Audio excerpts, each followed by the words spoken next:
Mund të fillojmë?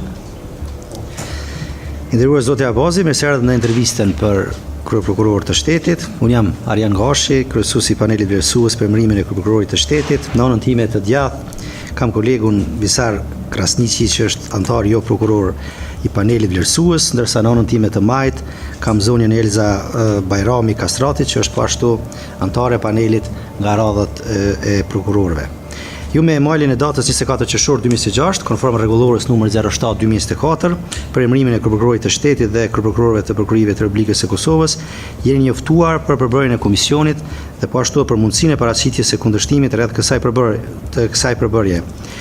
Ku ju deri më tani nga evidencat që kam, nuk keni paraqitur kundërshtim rreth kësaj përbërje. Është saktë kjo?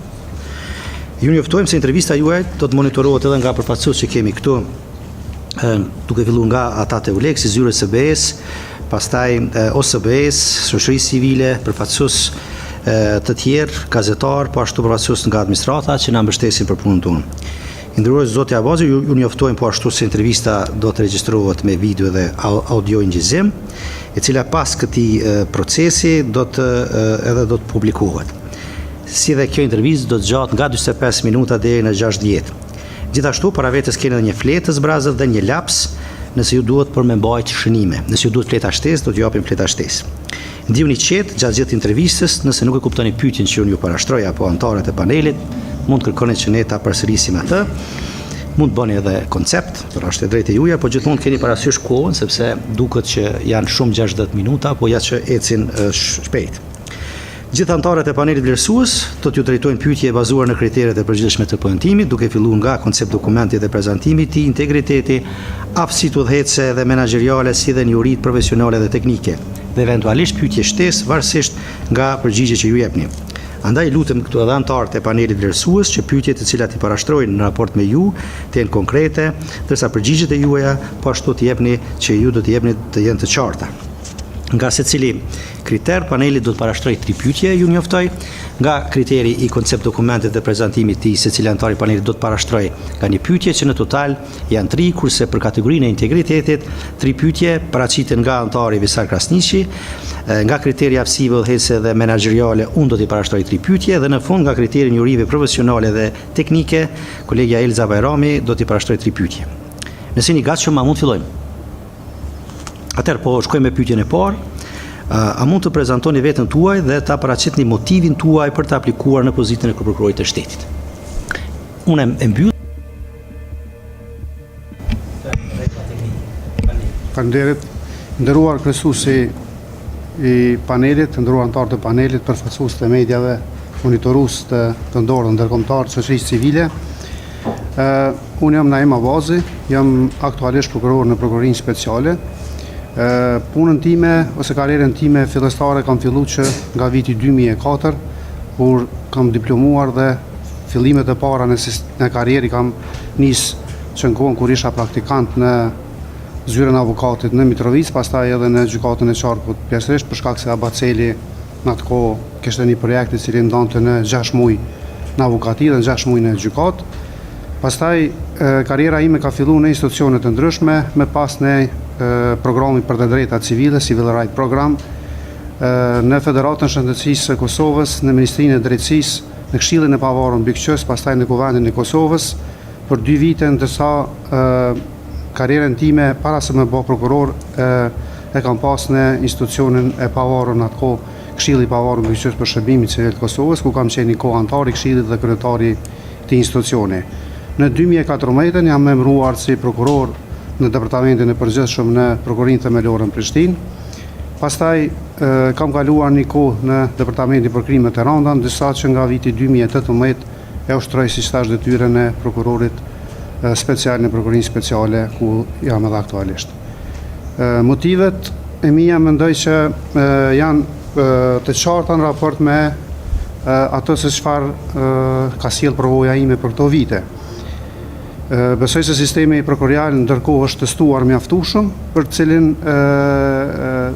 përvoja ime, pra karriera ime, mendoj nga ajo që ka sjell nga tereni, nga sallat e gjykimit, nga çështjet të cilat unë jam ballafaqur me to, mendoj se jam kandidat i cili i plotësoj kriteret për të qenë si kryeprokurori den me udhëheq sistemin prokurorial ose me qenë pjesë e sistemit prokurorial. Faleminderit zotëri Abazi. Atëherë pyetjen e radhës rreth koncept dokumentit ashtu siç njoftova në fillim e bën kolegu jon Visar. Urdhno Visar. Faleminderit kryesues, suksese prokuror në intervistën tuaj. Pyetja ime ka të bëjë me atë se a mund të bëni një prezantim të shkurt koncept dokumentit në fokus objektivat kryesore për mandatin tuaj 7 vjeçar.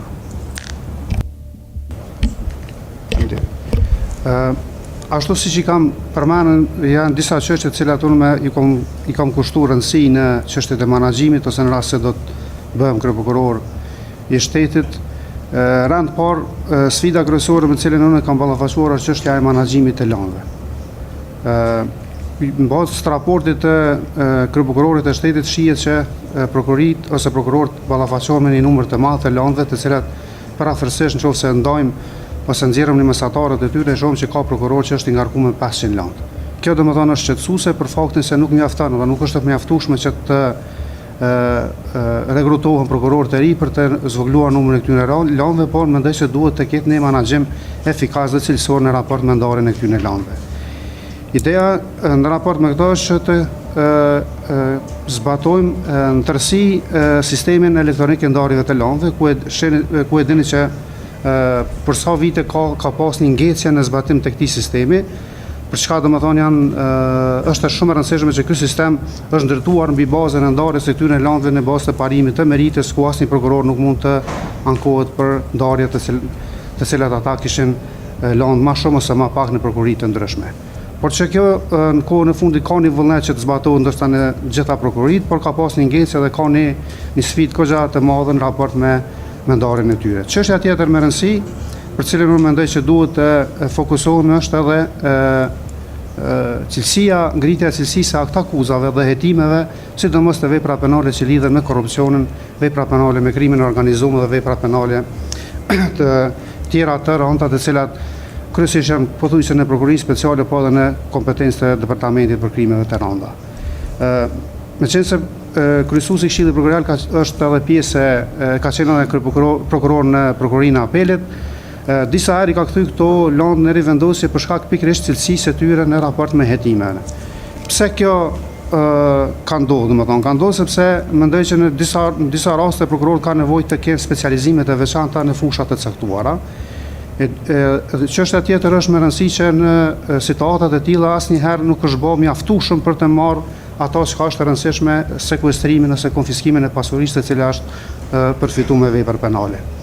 Mendoj këto janë sfida të rëndësishme, po që menaxhimi do duhet të jetë në kuadër të sistemit prokurorial mbi bazën e kontrollimit të këtyre sfidave që e kanë përcjell sistemi prokurorial, për arsye se nëse kryeprokurori i shtetit do të ketë fokus të madh në cilësinë e këtyre hetimeve, cilësinë e aktakuzave, sidomos për vepra të profilit të lartë, atëherë natyrisht që puna edhe në gjykatë do të ishte më lehtë. Pra, ideja është që ne mos ta ngarkojmë gjykatën me lëndë të panevojshme, të ditë rezultatin përfundimtar, por ideja është të krijojmë raste të suksesshme të cilat i dërgojmë në gjykatë dhe kemi sukses të pa dilemë. Ajo që është e rëndësishme që e kam përmendur në koncept dokumentin është edhe çështja e vlerësimit të performancës së prokurorëve. Ndër vite kemi pas një sistem të vlerësimit të performancës, të cilën ju e dini që prokurorët nuk kanë qenë shumë të kënaqur për shkak se në situata të caktuara ka pas prokurorë që nuk është vlerësuar mbi bazën e meritës. Pse them këto mbi bazën e meritës? Sepse ka pas prokuror ku nuk është ngarkuar me lëndë sa prokurori i cili ka qenë ngarkuar me lëndë caktuar, por që vlerësimi ka qenë negativ për ato që ka punuar, ndërsa ka qenë pozitiv për ato që s'ka punuar. Pra, këto sfida të cilat dalin domosdoshmë raport me performancën do duhet të jenë që si prokuror duhet të kërkohet një performancë e mirë, të jepet merit prokurorëve të cilët punojnë, por natyrisht kërkohet edhe përgjegjësi konkrete për ata prokurorë të cilët nuk punojnë. Sfidë tjetër është edhe çështja e bashkëpunimit derinstitucional. Ju e dini që ndër vite zyra e kryeprokurorit të shtetit ose kryeprokurori ka pas një ngecje në raport me bashkëpunimin ose komunikimin derinstitucional. Unë mendoj se është shumë e rëndësishme që kryeprokurori i shtetit të ketë një balancë të mirë mes institucioneve, rend parë të paraqes politika që dalin ose strategjitë që dalin nga ana e Këshillit Prokurorial, bashkëpunimi me Policinë e Kosovës, gjykata dhe institucionet e tjera, cilat është shumë e rëndësishme që këto probleme, për këto sfida të kalojnë bashkëpunim me partnerët ose në institucionet cilat janë zbatues të ligjit. Kur them është shumë e domosdoshme bashkëpunimi, ju e dini që nuk është barre vetme e prokurisë së shtetit për disa raste të cilat ato duhet të hetohen. Pra, përgjithësinë duhet ta bartin edhe institucionet e tjera, por duhet ky bashkëpunim të jetë konkret sepse përfundimisht prokuria është ajo që e barrën kryesore në raport me hetimet ose cilësinë e hetimeve. Mirë, faleminderit. Visar, tash pyetjen e fundit në këtë kategori e ka kolegja Elz. Urdhë Elza, fjala për ju. Faleminderit kryesues, atëherë suksese. Pyetja, në bazë të vizionit tuaj të paraqitur në koncept dokument, cilat do të ishin disa nga veprimet e para që do të ndërmarrnit si kryeprokuror i shtetit?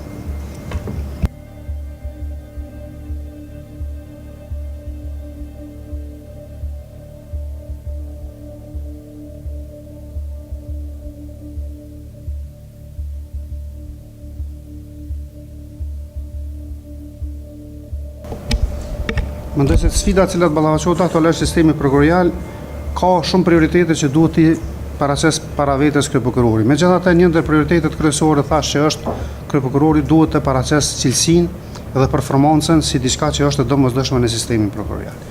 Për arsye se nëse cilësia dhe performanca, natyrisht edhe veprimi tjetër që është më rëndësi që e kam përmend edhe në koncept dokumentin tim, është çështja e parandalimit të sulmeve nga jashtë dhe brenda në sistemin prokurorial, që është shumë e rëndësishme sepse një sfidë e tillë, domethënë, ndërkohë nuk është parë që ka një reflektim në raport me reagimin që i bëhet prokurorëve në rastet kur ata hetojnë vepra të caktuara. Mendoj se kryeprokurori në këto situata do duhet me reagu, do me kriju mekanizma të fuqishëm kur do të mbrohet puna dhe suksesi i prokurorisë. Unë e di që ndoshta kryeprokuror të mirë nuk ka, po ka kryeprokuror i mirë duhet të ketë prokuror të mirë. Pra dhe ideja është që kryeprokurori të krijojë prokuror të mirë mbi bazën e reagimeve, mbi bazën e mënyrës së mbrojtjes së sulmeve. Kjo nuk do të thotë që kryeprokurori të mbrojë prokurorët edhe kur janë ata gabim. Në të njëjtën kohë, kryeprokurori duhet kërkojë edhe llogaridhënie për prokurorët të cilët neglizhojnë, kanë performancë të dobët ose qëllimisht domethënë rastet e tyre dështojnë ose humbasin. Mirë, atëherë po vazhdoj me pjesën tjetër të pyetjeve që ka të bëjë me pjesën e integritetit dhe për atë pjesë ashtu siç njoftova edhe në fillim të kësaj interviste, është kolegu Visar do t'i parashtroj këtë pyetje. Urdhëro, kolegu Visar. Po. Atëherë pyetja parë është pyetje standarde që e përcakton udhëzimi për panelin vlerësues, dhe është standard për gjithë, besoj keni pas mundësi edhe me po. Pyetja është: a ka ndonjë gjë në jetën tuaj personale apo profesionale, qoftë edhe nga e kaluar apo sipas njohurive tuaj, a është dikush nga familja juaj, a miqt, që nëse do të bëhen njohur për publikun e gjerë, mund t'ju sjell ju apo sistemin prokurorial në një situatë të mos respektimit ose të vënë në dyshim integritetin, autoritetin apo qëndrimin tuaj si prokuror?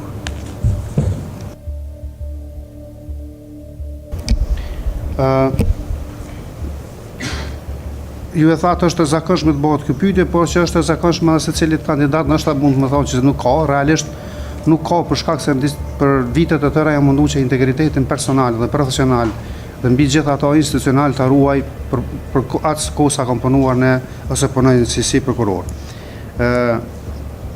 Nuk mundesh absolutisht me ndalë sulme të cilat vinë nga jashtë dhe nga brenda, që është e natyrshme dhe nuk është krejt e logjikshme domethënë që dikush shohet edhe me të lavdru. Po ka edhe logjik që dikush tjetër mundet edhe me sulmu në raport me punën të që e bën. Po aja që e bën në raport me punën, domethënë është krejt e natyrshme, mendoj që nuk ka të bëjë me çështjet e integritetit, ka të bëjë me diçka që çështja është personale e tij, por me djenin tim as anëtarët e familjes, as nga familja ngushtë, po as edhe nga familja gjë, nuk kam njohuri që dikush tjetër mund ta ketë cënuar integritetin tim personal ose profesional.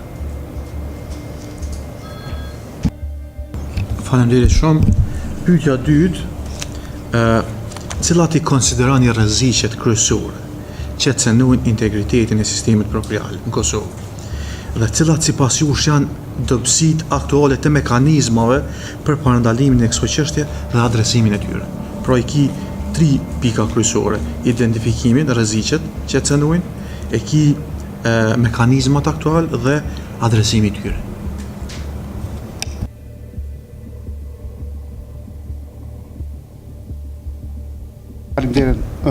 Nëse më lejoni, po du me thonë pak a shumë një lloj rezumeje në raport me ato se çka ka ndodhur sidomos të vitet e fundit me çështjet e integritetit institucional. Por ju dini që Këshilli Prokurorial ose sistemi prokurorial, më mirë me thonë, ka një bazë të mjaftueshme ku është rregulluar çështja e integritetit. Aktualisht, domethënë, çështja është rregulluar me ligjin për prokurorët e shtetit dhe kemi me kodin e etikës dhe mirësjelljes së prokurorëve, që në fakt janë baza të mjaftueshme për me rujt integritetin në aspektin ligjor. Por ajo çka ka ndodhur realisht në praktik, ne kemi pas sidomos në vitet e fundit, kemi pa një tendencë të sulmeve që vinë nga jashtë në adresim të prokurorisë, prokurorëve caktuar kur ata marrin me veprime ose me lëndë të caktuara. Këto veprime konkrete, nuk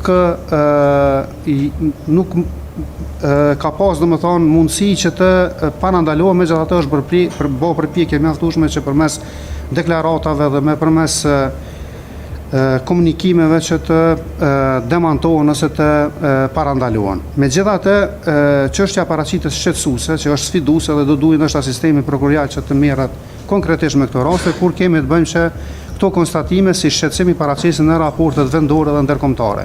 Raporti i Komisionit Evropian e paraqet shqetësim të kapitullu ku flet për sistemin gjyqësor, e flet paraqet si shqetësim ndërhyrjet ose sulmet që vinë drejt për drejt ose në mënyrë të thërtë në adresë të prokurisë ose prokurorëve caktuar. Po ashtu edhe raporti i monitorimit të EULEX-it, i cili ka konstatuar se ka ndërhyrje në mënyrë të direkte ose indirekte në të disa prokurorë në raport me punën e tyre, ose është bërë sulme direkte për shkak të punës ata që ushtrojnë.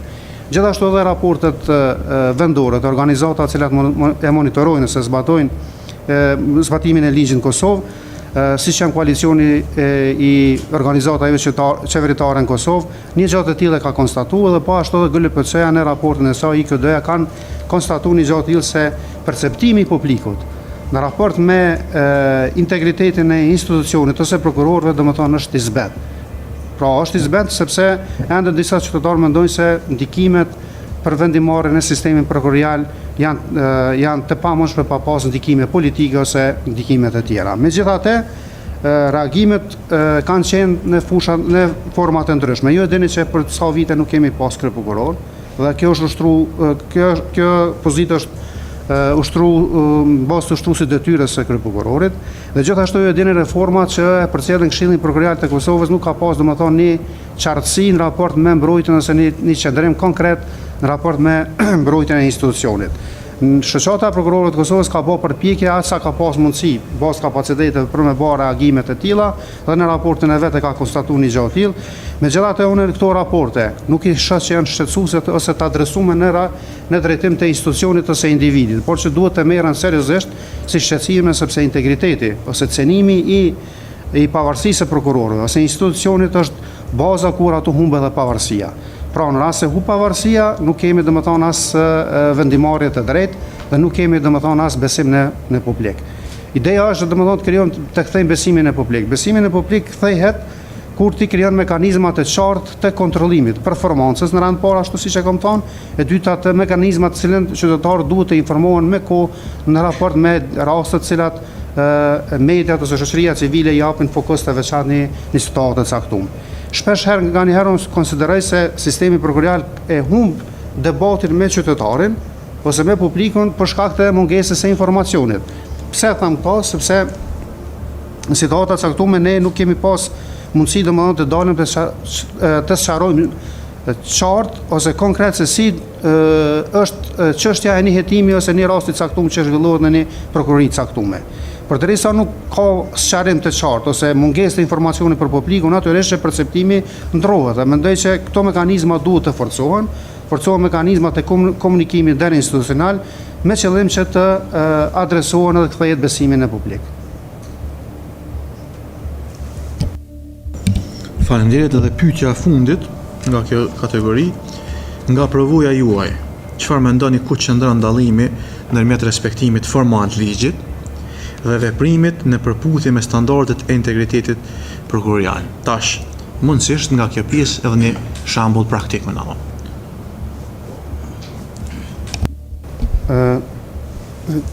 Faleminderit. Ndoshta e bëhet një pyetje që është shumë e rëndësishme, domethënë të sqarohen situatat kur nga gjendja praktike në ato çfarë është e shkruar në letër dallon shumë. Pse them këto? Për faktin se nuk mjafton që nganjëherë ajo që shkruhet në çështjet e integritetit mundet më përmbyll në përgjithësi. Megjithatë, baza ligjore që kemi sot aktualisht në fuqi, unë mendoj se është e mjaftueshme në raport me mbrojtjen e integritetit të prokurorit. Mirë, po çështja në terren është pak më ndryshe, sepse po flas ndoshta me kompetencë edhe për faktin që jam pjesë si prokuror ka marrë pjesë vazhdimisht, domethënë hetime edhe pjesa kryesisht e punës time zhvillohet në gjykata. Pra, ky perceptim nganjëherë ndryshon prej situatës në situatë. Ajo që është me rëndësi me veçu është sepse prokurori duhet me kriju mekanizma të cilët nuk i parandalon domethënë keq kuptimet që mund ndodhen edhe jashtë zyrës së tij. Ajo ndoshta nuk e kam përmendur në koncept dokumentin tim, po që është shumë e rëndësishme ndoshta të theksohet kështu se një ndër mënyrat që duhet i kushtohet rëndësi është edhe forcimi i kapaciteteve brenda institucionit në raport me zyrat për informim. Pse them to për zyrat informim? Sepse shpesh ndodh që zyra për informim domethënë nuk e ka të qartë ato çka është të zhvillu prokurori, cilat janë domethënë situatat kur duhet japet informacion konkret për opinionin, dhe cila është situata kur opinioni ka interes ta di për një çështje të caktuar. Gjithçka që është me interes për opinionin, opinioni duhet të informohet në rand parë. Për informacionet cilat janë konfidenciale, informacionet cilat janë të ndjeshme për hetimin, natyrisht nuk mund të informohen. Ka raste të tilla kur një bashkëpunim i tillë me shoqërinë civile e cila monitoron sistemin prokurorial me përfaqësues të medjave. Jam i bindur që ky komunikim që është korrekt me ta do duhet edhe parandalohet një keq kuptim i tillë. A kemi raste të tilla në praktikën? Mendoj se po. Pa modesti për them rastin e fundit të rastit Bojnska, i cili ka qenë një ndër rastet më komplekse në Kosovë, mund të them pas luftës, ka qenë një ndër mënyrat kur na kemi bashkëpunu dhe kemi ofruar bashkëpunim dhe mirë kuptim me shoqërinë civile, natyrisht edhe me përfaqësues të medjave. Kur them bashkëpunim, kuptimi kemi kërkuar nga ata që në situata të caktuara mos japin informacione se mund me dëmtu hetimin. Meqense interesi ka qenë shumë i madh i publikut, mendoj se mediat, asnjë media nuk e ka keq përdor ose nuk e ka deviju informatën që ka marrë prej rastit të caktuar. Ky komunikim, domethënë, ky bashkëpunim i tillë është i domosdoshëm. Zyrat e komunikimit janë ato të cilat domethënë krijojnë bashkëpunim dhe ura lidhse mes publikut. Nëse neve na mungon kjo, natyrisht kjo është një pengesë shumë e madhe dhe sigurisht që ka edhe keq kuptime gjatë rrugës. Jo çdo prokuror është i mirë i cili bën hetimet që din edhe me komunikuar me publikun. Po jo çdo prokuror që din me bëj hetime është i mirë edhe me përfaqësuar këtë akuzën, na këto e dim. Por që në situata caktuar prokurori i mirë është ai i cili kur të vlerëson situatën që do duhet me dhënë informacione për publikun, natyrisht që këto informata do duhet mi plasu përmes zyrës së informimit, dhe zyra e informimit duhet me kriju raporte miqësore, të sinqerta dhe korrekte me median, konkretisht edhe me përfaqësuesit e tyre. Faleminderit zotja Avazi, atëherë po vazhdoj me pyetjen nga pjesa aftësive udhëhecje dhe menaxheriale, ashtu sikur që thash edhe në fillim, ato do t'i parashtroj unë. Dhe pyetja ime e parë te kjo kategori është: nëse zgjidhni kryeprokuror i shtetit, cilat do të jenë 3 prioritetet tuaja kryesore gjatë vitit të parë të mandatit dhe si do ta matni suksesin e tyre? Ke qartë pyetjen? Është.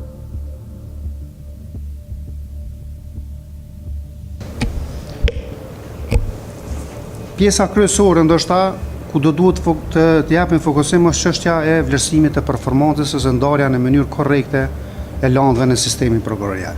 Këto janë prioritetet e mia që i kam theksuar edhe në koncept dokumentin tim, për arsye se këto janë çështje kryesore në cilën sistemi prokurorial duhet ta kthejë besimin në publik. Cilat janë kriteret që do t'i përdor të, natyrisht që ajo që është shkruar në letër nganjëherë domethënë është e vështirë të praktikohet, por mendoj që ne me një punë ose krijim të ekip të përbashkët duke kërkuar edhe nga ana e institucioneve të tjera relevante bashkëpunim korrekt dhe konkret, mendoj që është shumë e lehtë. Çështja e performancës mendoj se është hap i cili duhet të merret në raport me Këshillin, ku Këshilli duhet të krijojë mekanizma cilën e bën vlerësimin korrekt të performancës së sistemit ose prokurorive. Në anën tjetër mendoj që çështja e ngritjes së akuzave, cilësisë së tyre, domethënë edhe hetimeve, do duhet krijohen mekanizma për me pas se cili prokuror ka njohuri të caktuara në fushat cilat ata domethënë kanë provoj për me hetuni të rastet të caktuara. Ju dini që deri me tani shpesh herë domethënë çështjet e rasteve më komplekse, sidomos të korrupsionit, krimeve ekonomike, shpëlarjes së parave, kanë qenë raste të cilat domethënë prekupuese vetëm raport me interesin nacional. Unë mendoj se tash këto çështje ose këto vepra nuk lidhen vetëm me interesin nacional. To realisht lidhen me interesin transnacional, për arsye se në çdo rast konkret ne duhet të kemi bashkëpunim juridik ndërkombëtar. Dhe bashkëpunimi juridik ndërkombëtar në këto fusha nëse nëngesë është e pa realizueshme. Krijimi i mekanizmave të bashkëpunimit mes prokurorive të tjera dhe krijimi i grupeve ose hetimeve të përbashkëta siç është përcaktuar edhe me ligjin për prokurorinë speciale, por që duhet fuqizohen me trajnime konkrete, unë mendoj që është një mundësi e mirë që të rriten këto kapacitete. Çështja tjetër është prokuror duhet të kenë trajnime adekuate edhe në fusha që kanë të bëjnë me vepra penale që janë specifike. Pezon, ndoshta deri dje nuk kemi marrë shumë seriozisht çështjen e vepra penale që lidhen me krimin kibernetik. Po që realisht to janë vepra penale që ndoshta antarëve duhet me qenë shumë të kujdesshëm edhe trajtimin e tyre sepse duhet me pas prokuror i cili ka trajnime adekuate dhe i trajton këto. E rëndësishme është në jo vetëm për të këto vepra penale, po edhe vepra tjera që lidhen me fushën e pastrimit të parave. Vepra penale që lidhen me krimin e organizuar, duhet të jepet fokus të veçantë të trajtimit tyre në mënyrë profesionale. Mendoj se performanca e mirë duhet të jap shans secilit prokuror që me kallëzu rezultatet e veta konkrete. Unë mendoj se ka prokuror të mirë në sistemin prokurorial, kurse vetëm duhet të jepet mundësia atyre për me shfaq, domethënë profesionalizmin e tyre në raport me këto. Është e mundshme më bë kjo për një kohë shkurt, natyrisht që merr kohë. Po ajo që ka merr kohë, domethënë do duhet me pas veprime konkrete që kërkohen llogaridhënie. Kur kërkohen llogaridhënie dhe afate të caktuara, mendoj se është një punë që mundet të realizohet shumë shpejt. Faleminderit. Atëherë pyetja e dytë nga kjo kategori është: nëse nga raportet e brendshme do të rezulton se disa prokurori kanë performancë më të ulët në krahasim me disa prokurori tjera për një periudhë caktuar kohore, cilat masa menaxheriale do të ndërmerrnit për të adresuar këtë situatë, duke ruajtur gjithmonë edhe pavarësinë funksionale të prokurorëve. Ke qartë pyetjen? Faleminderit.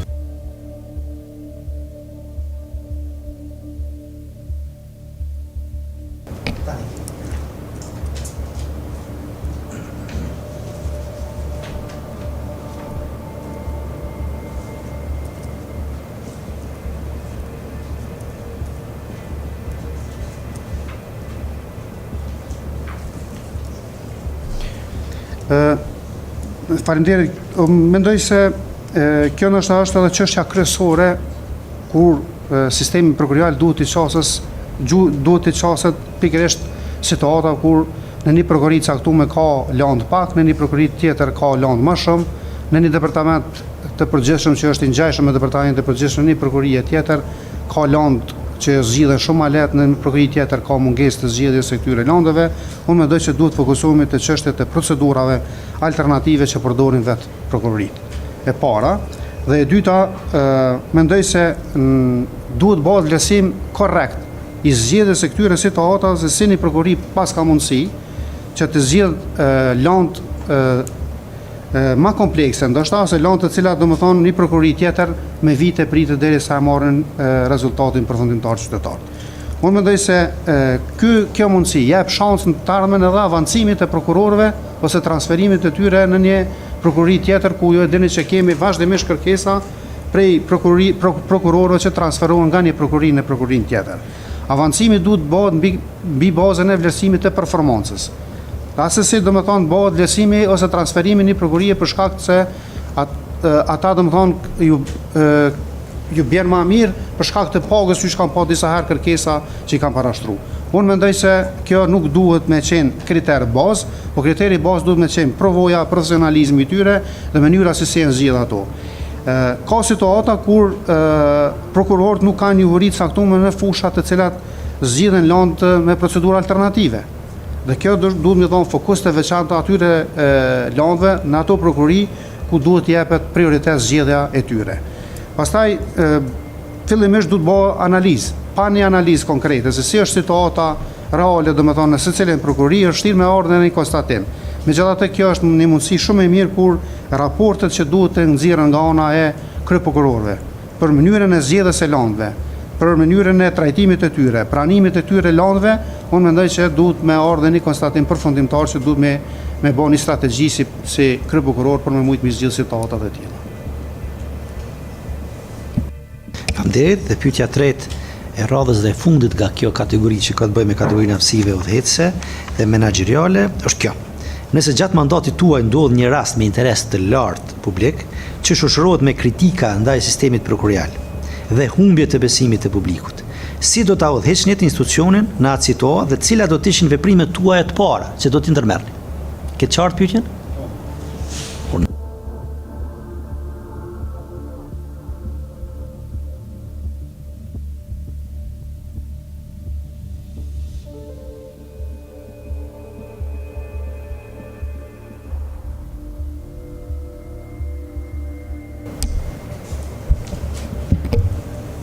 Mendoj se sa i përket kësaj çështje unë veç jam testu. Të them pa modesti, çështja e fundit e rastit Bojsa ka qenë një ndër rastet për cilat ka qenë shumë komplekse, ka qenë me interes të jashtëzakonshëm. Qytetarët e sistemit prokurorial ose prokurorin e shtetit e shohin si garantues dhe zbatues të ligjit. Nëse na nuk i dham mundësi dhe nuk e garantojmë qytetarin që tek prokurori do të ketë drejtësi, atëherë domethënë hapi tjetër është i dështuar në raport me besimin që krijohet në sistemin, po tham këtë rast tash edhe në sistemin gjyqësor ose veçanti në sistemin prokurorial. Kur ka raste të tilla, unë mendoj që duhet krijohen mekanizma përbrenda sistemit prokurorial që të ipet ose adresohen çështjet konkrete në raport me situatat e tilla. Jo rrallë herë ndodh që në sistemin prokurorial kemi raste të cilat janë jashtëzakonisht komplekse të cilat përveç që kompleksitetit e tyre krijojnë edhe interesim të madh medial dhe interesim të publikut. Por ajo që du me theksu është që komunikimi i kryeprokurorit, i kryeprokurorëve, i prokurorit Bartës Lanzës dhe zyrave për informimin duhet të jenë të fokusuara në raport me informacionet që duhet të shfaqen në publik. Shpesh herë qytetari merr informacion nga dikush tjetër, po jo nga institucioni përkatës. Unë jam shumë i vetëdijshëm që çështja e informacionit në rast të hetimeve duhet të jetë konfidenciale, duhet ruhet integriteti i hetimeve. Mirë po, jo shpesh herë integriteti i hetimeve dëmtohet ashtu siç perceptohet edhe brenda sistemit prokurorial se ky rast e kanë dëmtuar mediat. Jo. Realisht mediat e kanë punë për me dhënë informacionin jashtë publikut. Për publikun fal. Informacionin që e dhon media domethënë është sepse ti ke pas mungesës e çësje korrekte në raport me median ose me publikun për me mujt me informua ata saktë. Dhe natyrisht informacionet që ata marrin kanë me ish përfaqësuar sepse burimet e tyre janë atë sa kanë vlerë në terren. Pra ideja është që të kemi mekanizma konkret që çështjet e ndjeshme, çështjet që janë komplekse, çështjet të cilat e prekun interesin e sistemit prokurorial, të jenë transparente dhe të krijohet mekanizma adekuat për me mujt me dhënë informacione për me mujt me kthy besimin e publik. A do duhet me reagu kryeprokurori i shtetit, kryeprokurori i asaj prokurorie përkatëse për një rast aktuar? Mendoj se po.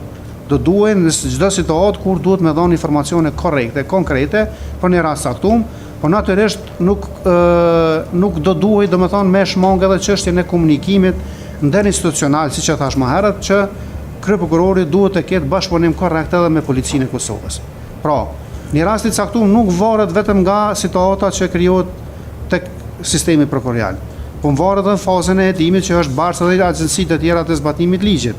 Dhe komunikimi ndërsiat mes tyre domethënë sjell rezultate konkrete që mund të parandalohet. Mekanizma që duhet të krijohen për me mbrojt integritetin e rastit në aspektin profesional është barë ekskluzive e kryeprokurorit ku duhet të ketë kujdes në çështjen dhe informacionet që duhet të i për një rast saktum. Faleminderit. Atëherë me pjesën e pyetjeve nga aftësitë udhëhecëse dhe menaxheriale unë tani më kam mbaruar, radhën ja la kolegës sime tani Elës që të vazhdoj me pyetjen nga pjesa njerive profesionale dhe teknike. Urdhëroj Elza, fjala për ju. Faleminderit kryesus. Atëherë pyetja e parë nga kjo pjesë, si kryeprokuror i shtetit, çfarë masash konkrete do të ndërmarrnet për të siguruar që të gjitha prokurorit në Republikën e Kosovës të respektojnë standardet kushtetuese dhe ndërkombëtare për të drejtat e njerëzit gjatë ndjekjes penale, veçanërisht në rastet e ndalimit dhe paraburgimit në njërin anë dhe parimin e prezumimit të pafajësisë në anën tjetër.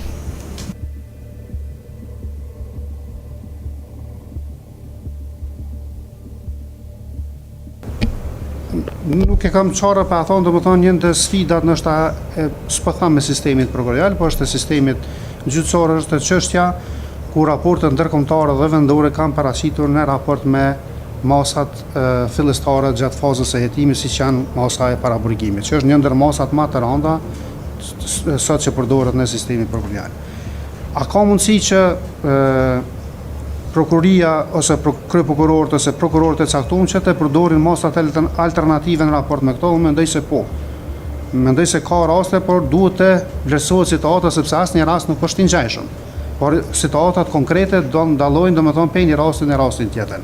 Megjithatë, format e aplikimit të këtyre masave në raport me kufizimin ose trajtimin e këtyre masave duhet kemë parasysh që këto më njëherë reflektojnë natyrisht ato që tha edhe në liritë dhe drejtat e njeriut. Kryeprokurori është përgjegjës dhe bashkë kryesor kur ai duhet të lëshoj udhëzime konkrete në një situatë caktuar. Pra, ligji këtë mundësi dhe këtë mandat ja ka dhënë vetë kryeprokurorit që në situata caktuar të çojë udhëzime të qarta si duhet të veprohet.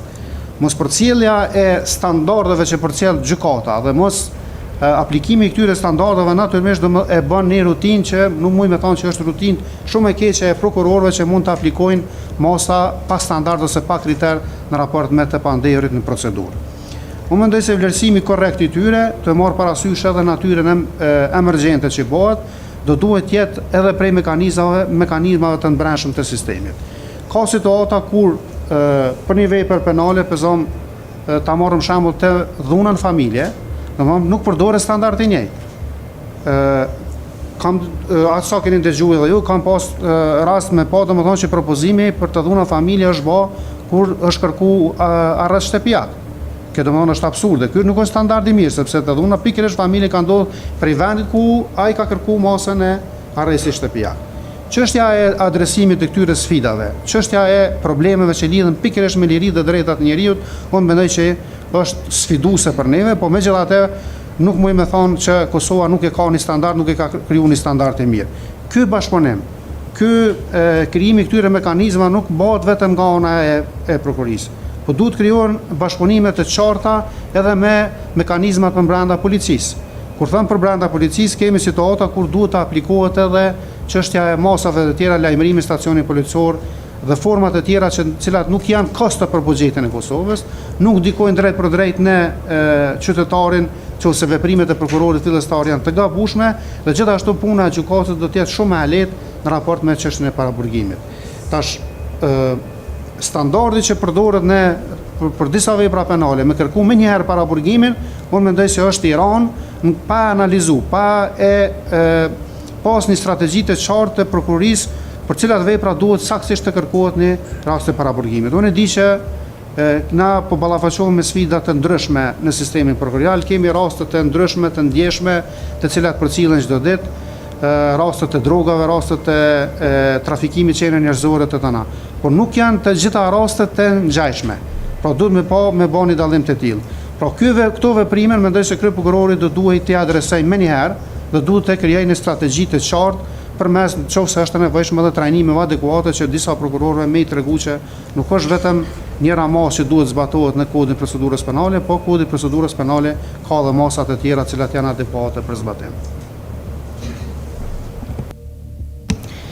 Pyetja e dytë, Cili është vizioni juaj për zhvillimin e kapaciteteve të specializuara të sistemit prokurorial në fushat e korrupsionit të nivelit të lartë, krimit të organizuar, krimit kibernetik dhe konfiskimit të pasurisë? Dhe e dyta, si do ta shfrytëzonit dhe avanconit përdorimin e sistemit SMEL për të rritur efikasitetin dhe transparencën në ndarjen e lëndëve dhe monitorimin në kohë reale të performancës së prokurorëve në gjithë vendin?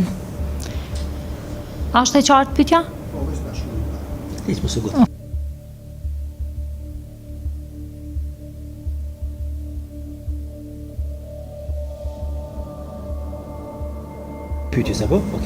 Pjesa e dytë e para, cili është vizioni juaj për zhvillimin e kapaciteteve të specializuara?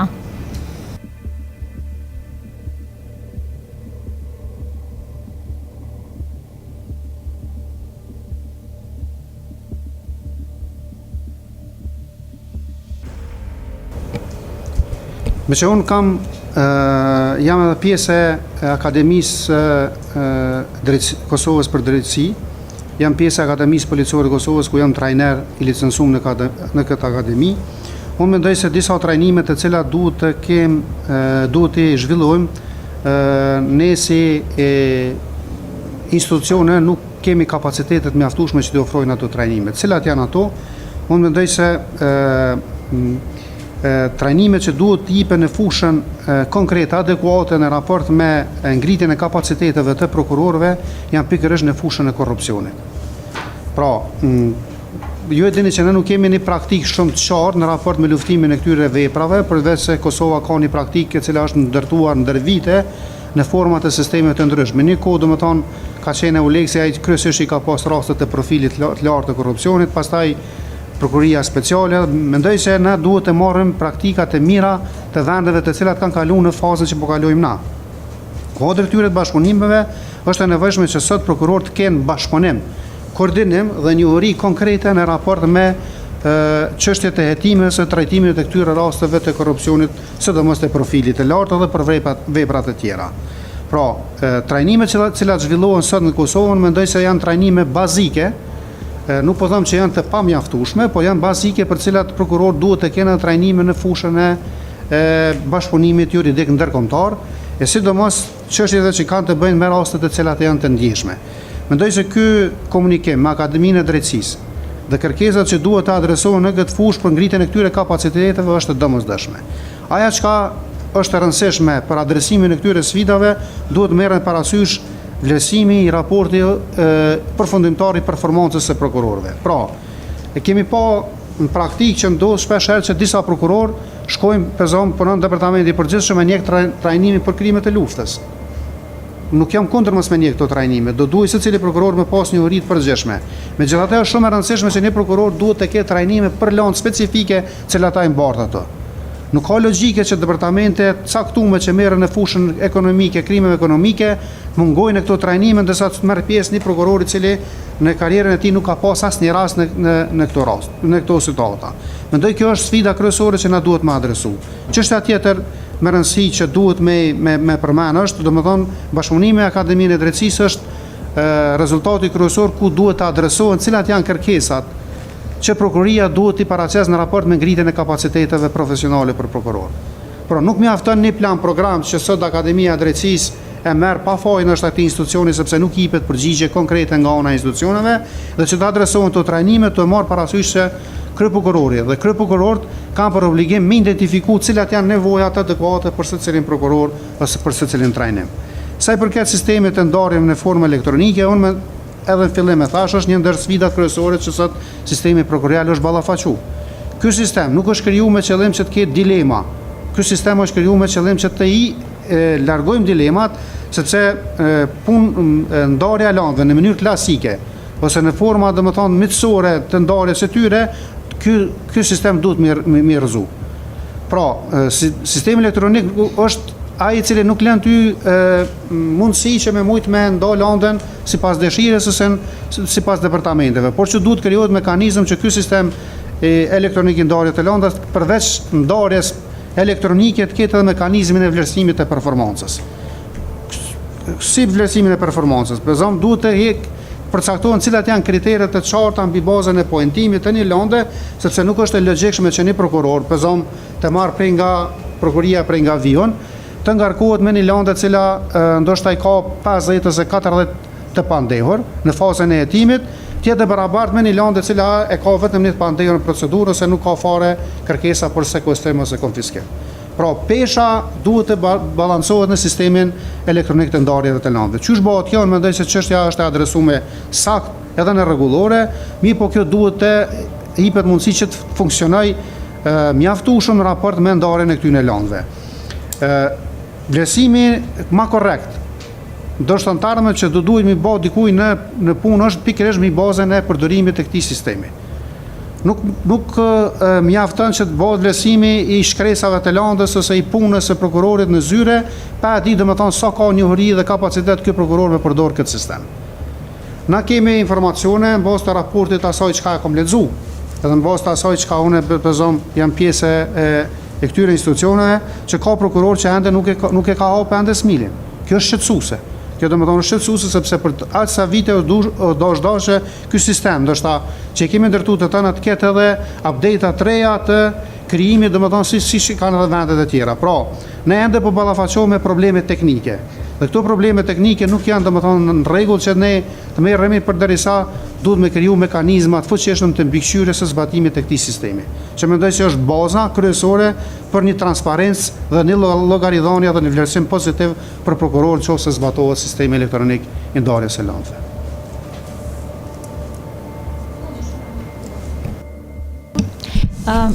Dhe pyetja e tretë, nëse gjatë mandatit tuaj paraqiten pretendime serioze për shkelje disiplinore nga një kryeprokuror i një prokurorie, si do të siguroni zhvillimin e një procedure disiplinore të pavarur, të paanshme dhe transparente, duke ruajtur njëkohësisht integritetin dhe besimin e publikut në sistemin prokurorial?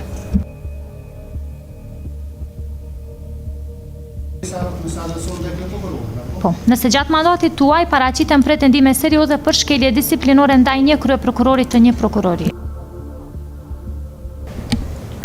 Unë mendoj se kjo tashmë është e definuar dhe është shumë e qartë rregulluar edhe me ligjin për përgjegjësi disiplinore të prokurorëve dhe gjyqtarëve, dhe gjithashtu me rregulluar për procedura disiplinore. Në raste të tillë ka domethënë kur një kërkesë adresohet, natyrisht që Këshilli është kompetent për themelimin e paneleve hetimore për vlerësimin e kësaj situate. Aja çka duhet bëj si kryeprokuror në situata të caktuara, natyrisht që do duhet shmanget konflikti interesi, ndërhyrja si kryeprokuror në vlerësimin paraprak të kësaj situate, por që duhet vetë kontrolli të jetë mbi bazën e ligjit ose aktën e ligjore që ka përcaktuar që është Këshilli i mbikëqyrësi kryesor i sistemit prokurorial që i mbikëqyr këto situata.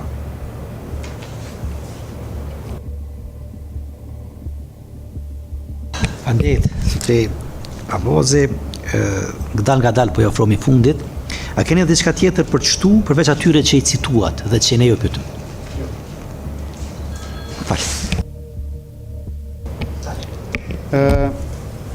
Natyrisht që nuk është e lehtë, domethënë edhe bara e madhe që sot unë përpara jush të vi këtu të paraçes vizionin tim për kryeprokurorët e shtetit, sepse kjo nuk ka të bëjë me një pozicion i cili i adresohet vetëm çështjes së avancimit tim, por mendoj që është një përgjegjësi e veçantë dhe mendoj se puna ime, provoja ime, siç e thash edhe më herët, e ka bërë që të jem sot para jush të marr përgjegjësi të reja. Unë uroj që vlerësimi juaj të jetë vlerësim mbi bazën e meritës, vlerësim i cili do të nxjerr kandidatin i cili ka nevojë shumë sistemi prokurorial që të kemi një prokuror për aq vite sa nuk e ka pas. Gjithsesi se do të jetë një vlerësim i tillë. Unë tani ju falenderoj për gjitha përgjigjet që i dha deri më tani në pyetjet tona, po ashtu ju rekomandoj që pyetjet që janë parashtruar deri më tani nga ona e panelistëve, mos i komentoni me tjerët, sepse kështu mund ta dëmtoni edhe konkurrencën tuaj. Nga ona jonë jeni të lirë. Faleminderit. Po, ju është mirë.